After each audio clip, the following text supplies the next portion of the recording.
Lorsque Pierre entra dans son élégant appartement au cœur de Paris, il s'attendait à retrouver la tranquillité habituelle après une longue journée de travail.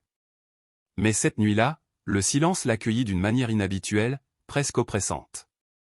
Au moment où il a remarqué l'absence de Chloé, son épouse, un sentiment de malaise a commencé à grandir dans sa poitrine. Les rires, les pas précipités et les voix des enfants, normalement présents, étaient également absents. Tout semblait déplacé. Dans la chambre, une lettre attendait sur le lit impeccablement fait. Pierre le prit les mains tremblantes, éprouvant un sombre pressentiment. « Pierre, notre vie commune est terminée. Je pars avec un autre homme, quelqu'un qui me comprend et me fait me sentir à nouveau vivant. Je n'emporte avec moi que mes souvenirs, rien de plus. Au revoir. » La signature de Chloé à la fin semble être un coup final, froid et calculé. Sentant le monde s'effondrer, Pierre se laissa tomber sur la chaise la plus proche. Ses pensées étaient confuses, un tourbillon de questions sans réponse. Comment avais-je pu ne pas remarquer les signes? Et les enfants? Où étaient-ils? Comment réagirait-il à cette trahison dévastatrice? Le poids de la trahison était écrasant, mais le silence autour de Pierre était sur le point d'être rompu. Le bruit de la porte qui s'ouvrait le sortit de sa rêverie. Charles et Amélie, ses enfants adolescents, entrèrent dans la pièce avec des expressions sombres. « Papa, nous savons, » dit Charles, la voix ferme mais pleine d'émotion. « Mère nous a tout dit, mais nous ne partons pas avec elle. Nous restons avec toi. » Amélie, les larmes aux yeux, acquiesça. La décision de ses enfants a donné à Pierre une nouvelle perspective. Je n'étais pas seul dans cette douleur. Chloé l'avait non seulement trahi, mais avait aussi abandonné ses propres enfants.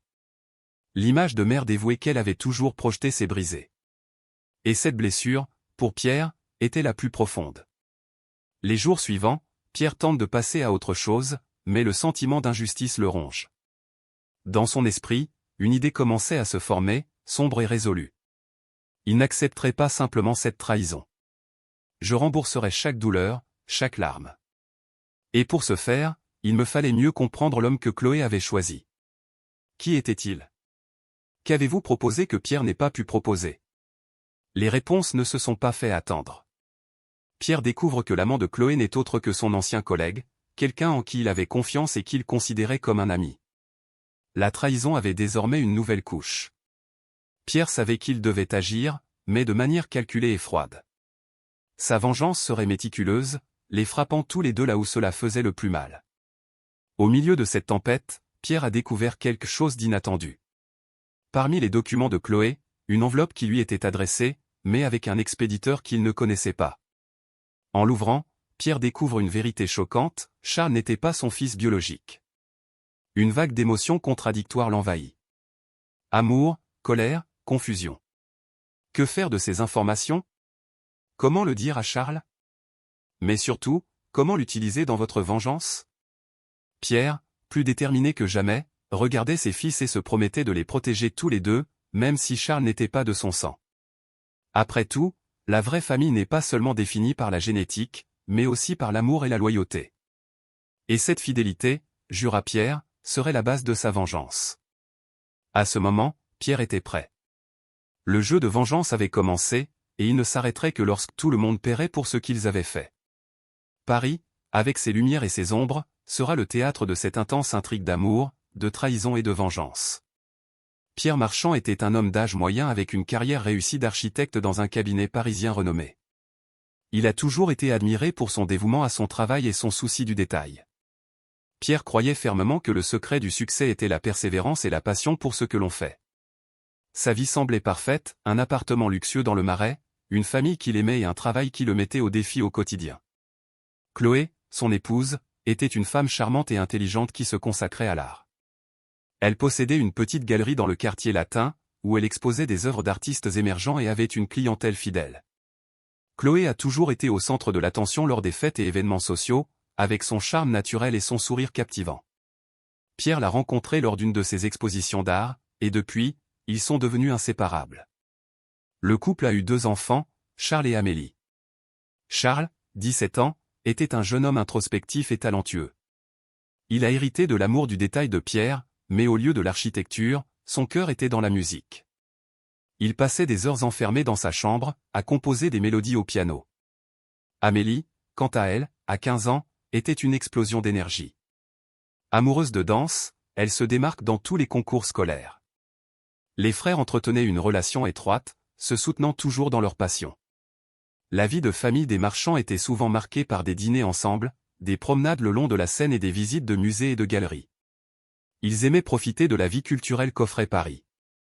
Cependant, comme dans toute famille, il y avait des tensions et des défis, mais Pierre croyait qu'ils pouvaient surmonter tous les obstacles ensemble. L'appartement de la famille était le reflet de leur personnalité. Situé dans un bâtiment historique, il offrait une vue imprenable sur la Seine. Pierre s'est personnellement occupé de la décoration, mélangeant des éléments modernes avec des pièces anciennes, créant ainsi un environnement accueillant et sophistiqué. Chloé a apporté de la couleur et de la vie à l'espace avec ses œuvres d'art et des fleurs fraîches dans chaque pièce. Chaque recoin de cet endroit racontait une histoire, chaque objet avait une signification. Malgré l'harmonie apparente, il y avait des fissures invisibles dans la relation entre Pierre et Chloé. Pierre passait de longues heures au travail, voyageant souvent pour superviser des projets, tandis que Chloé se sentait de plus en plus seule et incomprise. La galerie, qui était autrefois une passion commune, est devenue pour elle un refuge. Les enfants, impliqués dans leur propre vie, n'ont pas remarqué les distances grandissantes entre leurs parents. Un soir, après un long voyage d'affaires, Pierre arrive chez lui plus tôt que prévu. Le silence qu'il rencontra était troublant. Il monta à l'étage, s'attendant à trouver Chloé dans son atelier, mais l'espace était vide. Juste un mot sur la table, je suis à la galerie, je rentre tard. Ne m'attends pas. Quelque chose dans le ton de ce message semblait différent, mais Pierre, épuisé, décida de ne pas trop y penser. Il se jeta dans le lit, espérant que le lendemain apporterait un peu de normalité. Les jours suivants suivirent un schéma similaire. Chloé s'absentait de plus en plus, ses sourires se faisaient rares et les conversations devenaient superficielles. Pierre se sentait perdu, incapable de communiquer avec sa femme comme avant. Il s'est réfugié dans son travail, trouvant du réconfort dans la structure et la prévisibilité des conceptions architecturales. C'est lors d'une de ces journées solitaires que Pierre a commencé à remarquer de petits changements.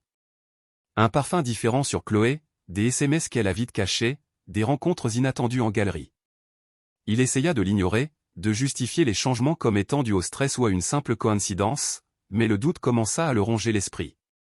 Pendant ce temps, Charles et Amélie ont également remarqué les changements. Charles, plus sensible, voyait la tristesse dans les yeux de son père et l'éloignement grandissant de sa mère.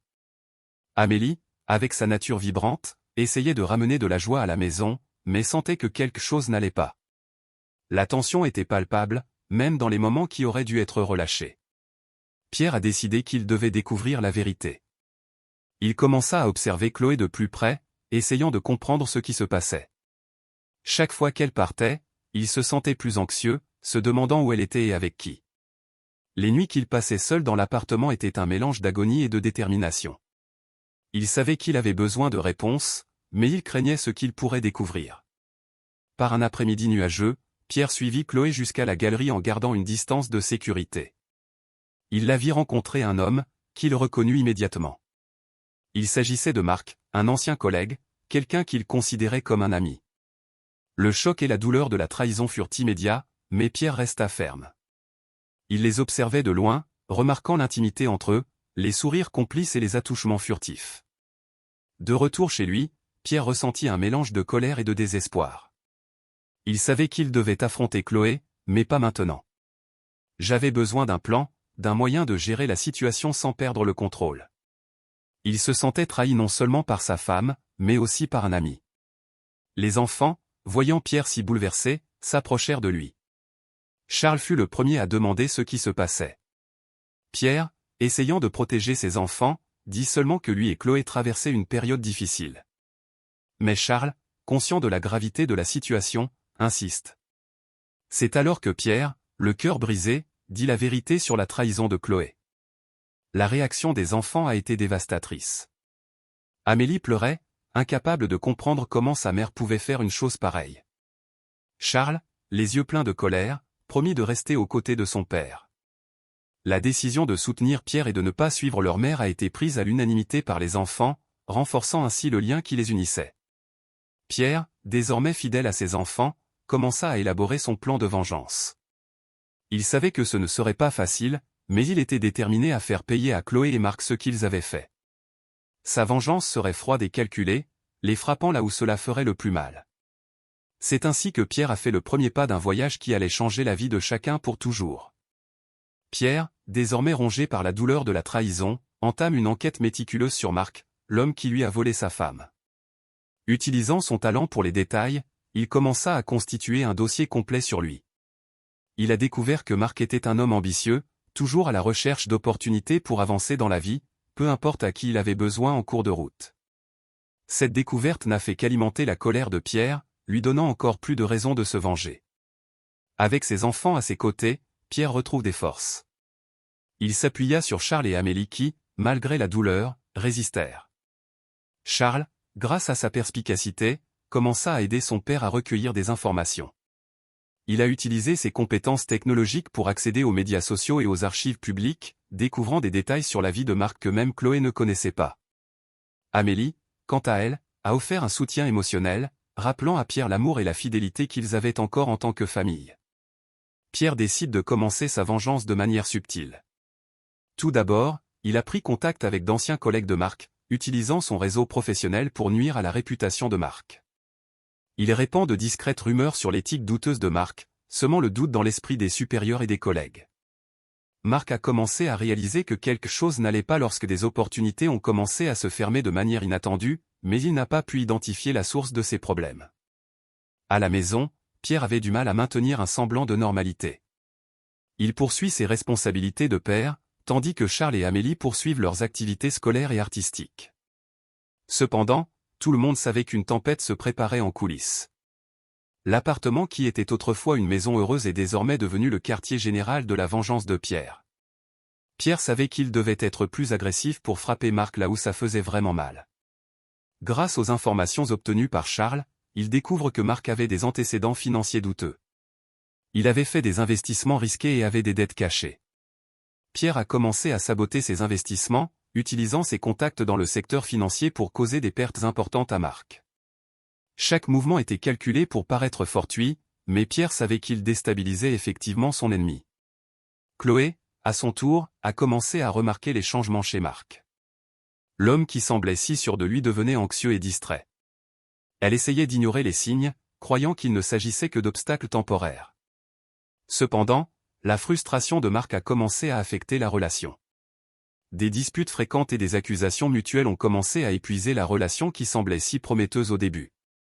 Chloé, isolée et confuse, commence à ressentir les premiers impacts de la vengeance de Pierre sans même en soupçonner l'origine. Pendant ce temps, Pierre poursuivait son enquête. Il a découvert que Marc était impliqué dans un projet important pour son entreprise, quelque chose qui pourrait faire avancer considérablement sa carrière. Il décida que ce serait le point culminant de sa vengeance. À l'aide de documents compromettants et de courriels obtenus par Charles, Pierre a préparé un dossier détaillé sur la mauvaise conduite de Marc sur le projet. Il savait que cette information, si elle était divulguée au bon moment, détruirait la carrière de Marc et, par conséquent, sa relation avec Chloé. Pour que tout se passe comme prévu, Pierre a commencé à préparer ses enfants pour la phase finale de sa vengeance. Il s'entretient longuement avec Charles et Amélie, expliquant ses raisons et les enjeux. Malgré la gravité de la situation, les deux enfants ont manifesté un soutien inconditionnel. Charles, avec sa maturité précoce, a compris la nécessité de la justice recherchée par son père, tandis qu'Amélie, avec son cœur compatissant, voulait protéger la famille d'une souffrance continue. La tension entre Chloé et Marc augmentait chaque jour. Les problèmes financiers et professionnels de Marc commencent à créer un fossé entre eux. Chloé, qui avait tout laissé derrière elle en quête d'une nouvelle vie, commence à remettre en question ses décisions. Pierre, qui regardait de loin, voyait la ruine de la relation avec un mélange de satisfaction et de tristesse. Il savait qu'il était sur le point d'atteindre son objectif, mais la douleur de la trahison restait une blessure ouverte. Enfin, le moment est venu pour Pierre de dévoiler ses cartes.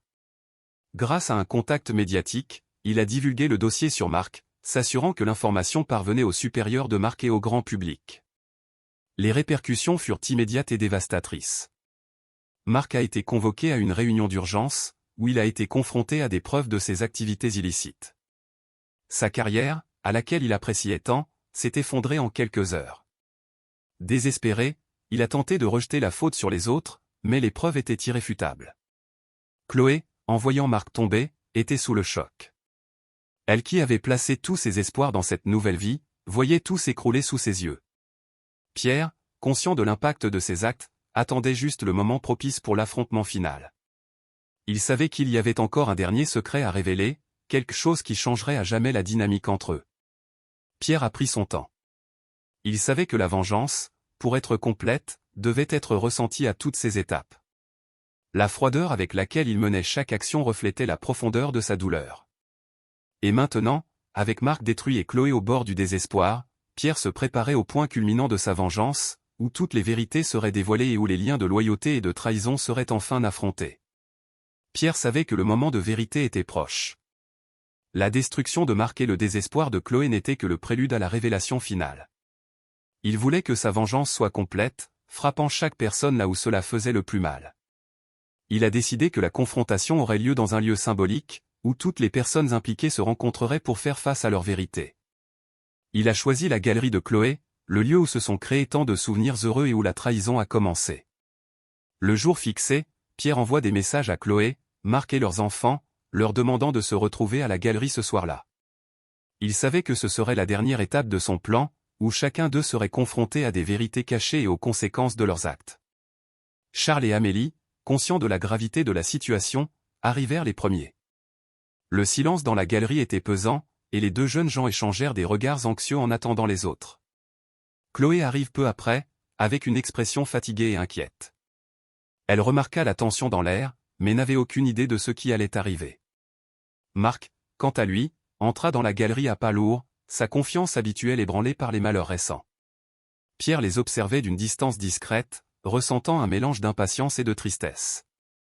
Pierre commença à parler, la voix ferme mais pleine d'émotion. « Merci d'être venu. Aujourd'hui, nous allons confronter toutes les vérités qui ont été cachées. Il n'y a plus de place pour les mensonges. » Chloé a tenté de l'interrompre, mais Pierre a levé la main pour demander le silence. « J'ai tout découvert sur toi, sur la trahison, sur les secrets que tu gardais. » Marc, essayant de conserver une certaine dignité, rétorqua. « Tu n'as pas le droit de nous juger, Pierre.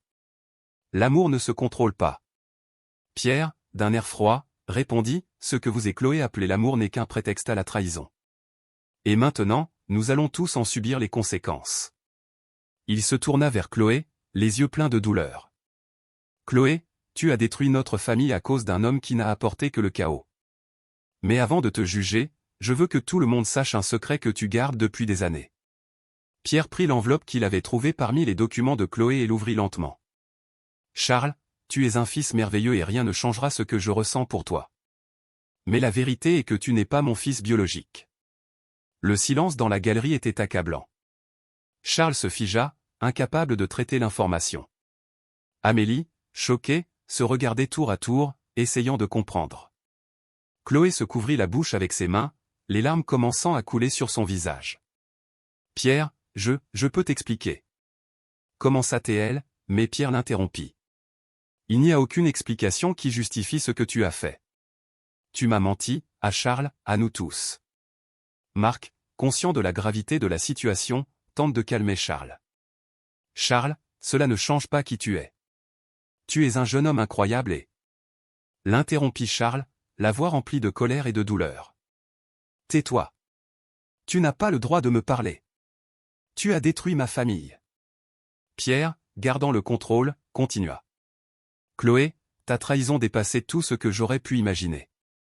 Mais maintenant, nous connaissons tous la vérité. Et toi, Marc, tu vas payer pour ce que tu as fait à ma famille. Tu as tout perdu parce que tu es un homme méprisable qui ne pense qu'à lui-même. » Le poids de la révélation a frappé chacun différemment. Charles, luttant pour contrôler ses émotions, se tourna vers Pierre. « Papa, je ne savais pas. J'ai toujours pensé que tu étais mon vrai père. » Pierre, les larmes aux yeux, serra Charles dans ses bras. « Tu seras toujours mon fils, Charles. Rien n'y changera. Le sang ne définit pas l'amour que je ressens pour toi. » Amélie, les larmes coulant sur le visage, s'approche de Chloé. « Maman, comment as-tu pu faire ça?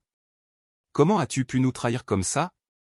Chloé, en sanglotant, essaya de tenir la main d'Amélie, mais elle s'écarta. « Ne me touche pas.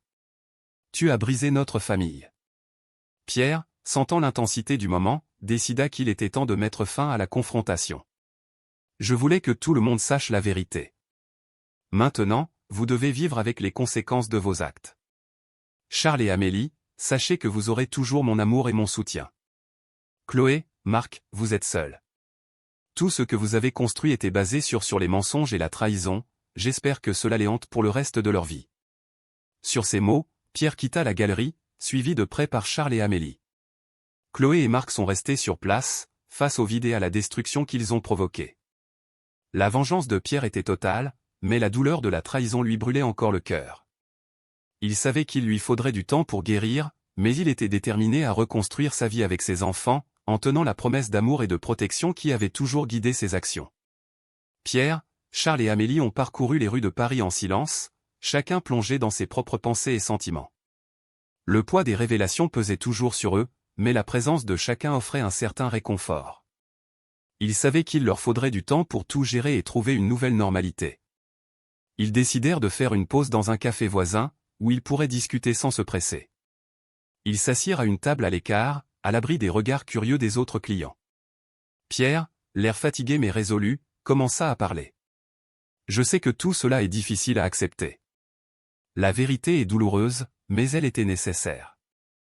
Nous devions faire face aux mensonges pour avancer. » Charles, encore secoué, regardait son père avec un mélange de gratitude et de tristesse. « Papa, je ne sais pas comment gérer tout ça. J'ai toujours pensé que tu étais mon vrai père. Maintenant, tout semble si incertain. » Pierre, tenant la main de Charles, répondit fermement. « Charles, tu es mon fils dans tous les sens qui comptent. Ce qui s'est passé dans le passé ne change pas ce que nous ressentons les uns envers les autres.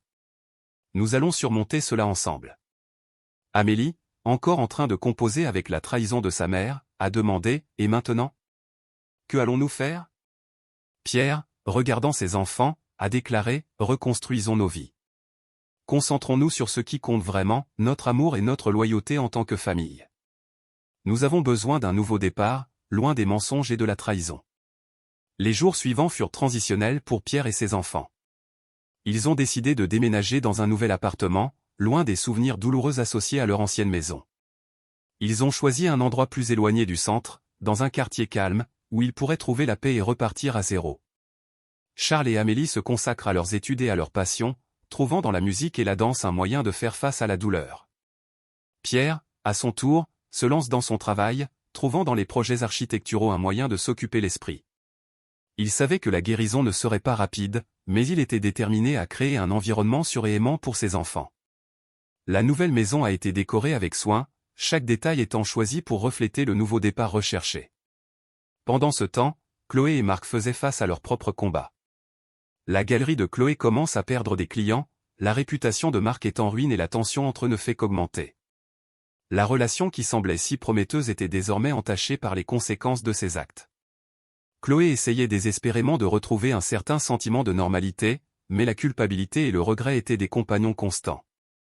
Marc, à son tour, tente de trouver un moyen de reconstruire sa vie professionnelle, mais les portes se ferment les unes après les autres. La chute fut rapide et douloureuse, et il se rendit compte que les actions passées avaient désormais des conséquences néfastes. La confiance que Chloé et lui s'accordaient est irrémédiablement ébranlée et la distance qui les sépare s'accroît chaque jour. Pour Pierre, l'avenir est encore incertain, mais il se sent renforcé par le soutien de Charles et d'Amélie. Ensemble, ils ont relevé chaque défi avec courage et détermination. La douleur de la trahison ne disparaîtrait pas facilement, mais ils ont appris à trouver la force dans l'unité familiale. Par un après-midi ensoleillé, alors qu'il se promenait dans le jardin du Luxembourg, Pierre s'arrêta et regarda ses enfants. « Je sais que nous avons traversé des moments difficiles, mais nous sommes là, ensemble. Et c'est ce qui compte vraiment. Continuons d'avancer, en nous soutenant les uns les autres. » Charles et Amélie sourirent, acquiesçant silencieusement.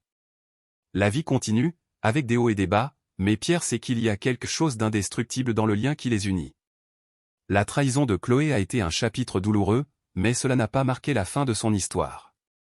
Ils ont choisi l'espoir et la reconstruction, sachant que le véritable amour est capable de surmonter même la plus grande adversité. Ainsi, sous les lumières de Paris, Pierre, Charles et Amélie trouvent un nouveau départ.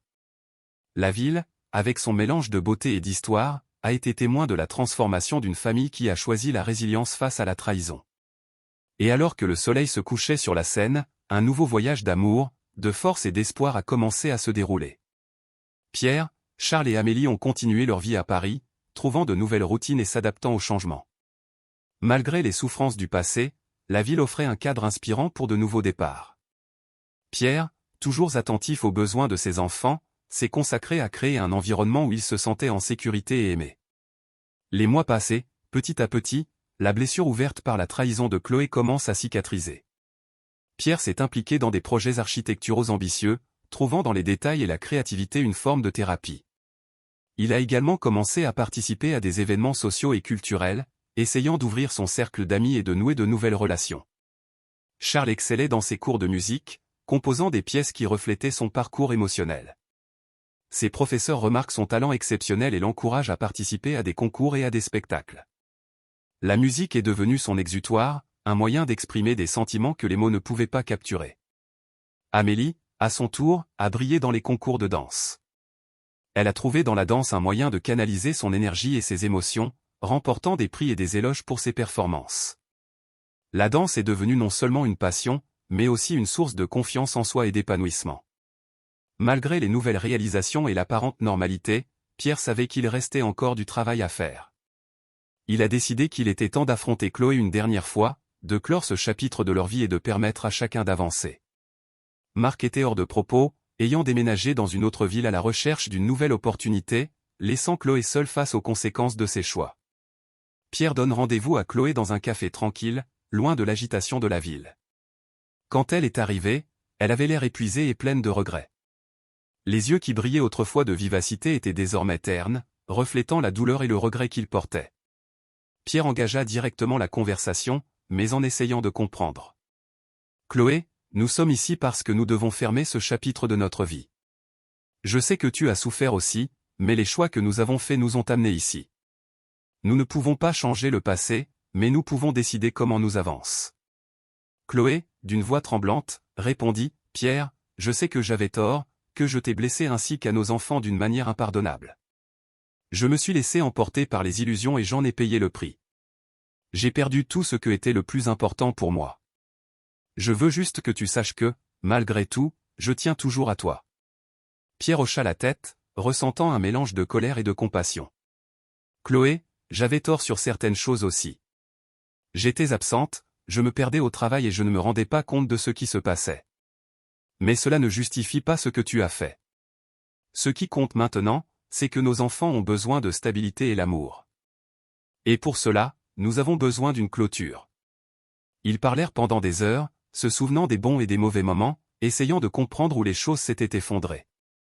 Finalement, ils ont convenu que le mieux pour chacun était de se séparer, mais dans le respect et la considération du bien-être de Charles et d'Amélie. Chloé a promis d'essayer de reconstruire sa relation avec ses enfants, en respectant l'espace et le temps dont ils avaient besoin. En sortant du café, Pierre sentit un poids s'envoler de ses épaules.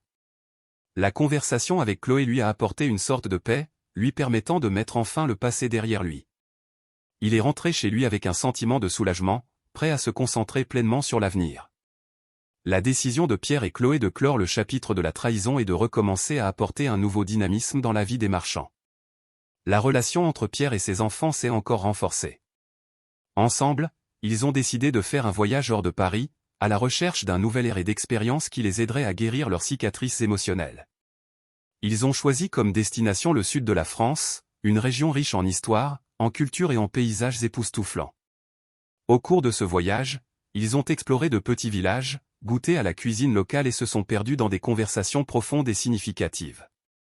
Chaque moment partagé servait à renforcer les liens familiaux et à créer de nouveaux souvenirs, remplaçant les souvenirs douloureux du passé. Charles, inspiré par la beauté naturelle et l'histoire de la région, a composé un nouveau morceau de musique qu'il a intitulé « Renaissance ». La mélodie, douce et puissante, capturait l'essence de son parcours personnel et de la transformation qu'il vivait. Amélie, à son tour, a trouvé de nouveaux mouvements et inspirations pour ses danses, se produisant spontanément sur les places et en chantant les spectateurs. Pierre a observé avec fierté la croissance et la résilience de ses enfants. Il savait que la vie les mettait à l'épreuve de manière difficile, mais ils en ressortaient plus forts et plus unis. Ce voyage a été une étape importante dans la nouvelle phase de leur vie, un symbole de renaissance et d'espoir. De retour à Paris, ils étaient prêts à affronter l'avenir avec courage et détermination. L'appartement, désormais plein de nouveaux souvenirs et d'énergie positive, est devenu une véritable maison, où chacun d'eux pouvait être qui il était vraiment, sans peur ni douleur. Pierre, Charles et Amélie étaient prêts à continuer leur vie, conscients que des défis pouvaient encore surgir, mais certains qu'ensemble, ils pourraient tout surmonter. La trahison de Chloé et les événements douloureux qui ont suivi sont devenus une force motrice, les propulsant vers une vie d'amour, de compréhension et de nouvelles possibilités. La phase suivante de l'histoire était sur le point de commencer et les marchands étaient prêts à l'affronter la tête haute, le cœur plein d'espoir et la certitude que, malgré l'adversité, le véritable amour l'emporte toujours. Des mois s'étaient écoulés depuis le voyage dans le sud de la France et la vie des marchands semblait reprendre son cours. Le nouveau foyer de Charles et Amélie, les nouvelles routines et les nouvelles réalisations ont apporté un sentiment de normalité et d'espoir à la famille. Cependant, comme dans toutes les histoires, le destin nous réservait encore un rebondissement. Pierre, désormais plus confiant et serein, a décidé qu'il était temps de mettre un terme à toutes les questions en suspens. Il organisa un rendez-vous avec Charles et Amélie, assis dans le salon éclairé par la douce lumière du soir. Nous avons beaucoup de choses à discuter et je pense qu'il est important d'être honnêtes les uns envers les autres sur tout ce qui s'est passé. Charles, avec un air sérieux, a répondu « Papa, nous sommes prêts à écouter. Nous voulons comprendre tout ce qui s'est passé et comment avancer de manière saine. » Amélie hocha la tête, montrant son soutien à son frère et à son père. Pierre a commencé à parler de son projet de recommencer plus définitivement. J'ai beaucoup réfléchi à notre vie ici à Paris. Même si nous avons trouvé un nouvel équilibre, je pense qu'un nouveau départ ailleurs pourrait nous aider à laisser derrière nous tous les souvenirs douloureux. Charles et Amélie acceptèrent, estimant qu'un dépaysement pourrait être exactement ce dont ils avaient besoin. Ils ont décidé de déménager dans une petite ville de la campagne française, où ils pourraient poursuivre leurs études et leurs passions dans un environnement plus paisible et accueillant. Alors qu'ils préparaient leur déménagement, un événement inattendu a secoué tout le monde. Chloé, qui avait tenté de reconstruire sa vie et sa relation avec ses enfants, a été victime d'un grave accident de voiture. Elle a été transportée à l'hôpital dans un état critique et Pierre a été appelé à prendre des décisions importantes. En arrivant à l'hôpital, Pierre trouve Chloé inconsciente, alitée, entourée de machines et de médecins. Il ressentait une vague d'émotions contradictoires, colère, tristesse, compassion. Les médecins ont expliqué qu'elle avait peu de chances de survivre et que si elle le faisait, elle pourrait subir des blessures permanentes. Pierre, les larmes aux yeux, tenait la main de Chloé. « Malgré tout, tu es la mère de mes enfants. Je ne peux pas changer ce qui s'est passé entre nous, mais je ne veux pas que tu souffres. Je ferai tout ce que je peux pour que tu reçoives les meilleurs soins. » Chloé ouvrit faiblement les yeux et murmura, « Pierre, je suis désolée pour tout. J'ai foiré et perdu ce qui comptait le plus. S'il te plaît, prends soin de nos enfants. Dis-leur que je les aime. » Pierre, le cœur lourd, hocha la tête. « Je prendrai soin d'eux, Chloé. Toujours. Et je leur dirai que tu les as aimés, malgré tout. » Chloé n'a pas survécu au traumatisme de l'accident et est décédée cette nuit-là. La nouvelle apporte une nouvelle vague de douleur à Charles et Amélie, qui aiment malgré tout leur mère. Pierre, déterminé à honorer les dernières volontés de Chloé, a veillé à ce que les funérailles soient un moment d'adieu digne et respectueux. Avec le décès de Chloé, Pierre décide d'accélérer ses projets de changement. La nouvelle ville offrait un environnement paisible et une chance de véritablement recommencer. Ils se sont installés dans une charmante maison de campagne, où chacun a trouvé un nouveau sentiment de paix et de sens. Charles, influencé par ses expériences, a décidé d'étudier la psychologie, souhaitant aider d'autres personnes à faire face à des traumatismes et à des défis émotionnels. Amélie, à son tour, a continué à briller en danse, mais désormais en se concentrant sur l'enseignement et l'inspiration des jeunes talents. Pierre, tout en reconstruisant sa vie, trouve un nouvel amour inattendu. Une collègue, Sophie, qui a toujours été à ses côtés dans les moments difficiles, lui a dévoilé ses sentiments. Ils entament une relation basée sur le respect et la compréhension mutuelle, apportant un nouveau bonheur à Pierre. La vie des marchands, marquée par les traumatismes et les nouveaux départs, trouve enfin un équilibre. Pierre, Charles et Amélie, bien que marqués par les cicatrices du passé, ont appris à transformer la douleur en force et à trouver le bonheur dans les petites choses. L'impact de la mort de Chloé, la révélation du secret et la lutte pour reconstruire leur famille les ont profondément transformés. La nouvelle ville, avec sa tranquillité et sa beauté, offrait le cadre idéal pour que chacun puisse trouver son chemin et son but. C'est ainsi que, dans le cadre serein de la campagne française, la famille Marchand a entamé un nouveau chapitre de sa vie, consciente que malgré les défis et l'adversité, l'amour et la résilience prévalent toujours. L'histoire de trahison et de vengeance a cédé la place à un récit de rédemption, de croissance et d'espoir, montrant que le véritable pouvoir de la famille réside dans la capacité de pardonner, d'apprendre et d'avancer.